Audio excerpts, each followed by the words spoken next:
tăng mê ni nghe ngô nàng hang ki mới hay màn hang ki tô đuôi mày Krista Phật tăng mê ni nghe ngô nàng ni nghe ngô nàng a sai ma pu i a yen nàng ni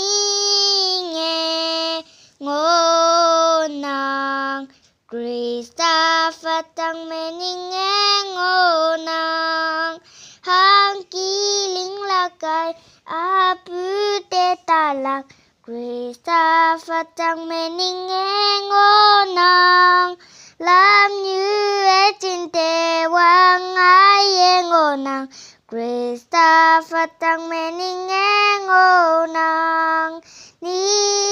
nghe ngô nàng a sai mẹ pu i a yen nàng ni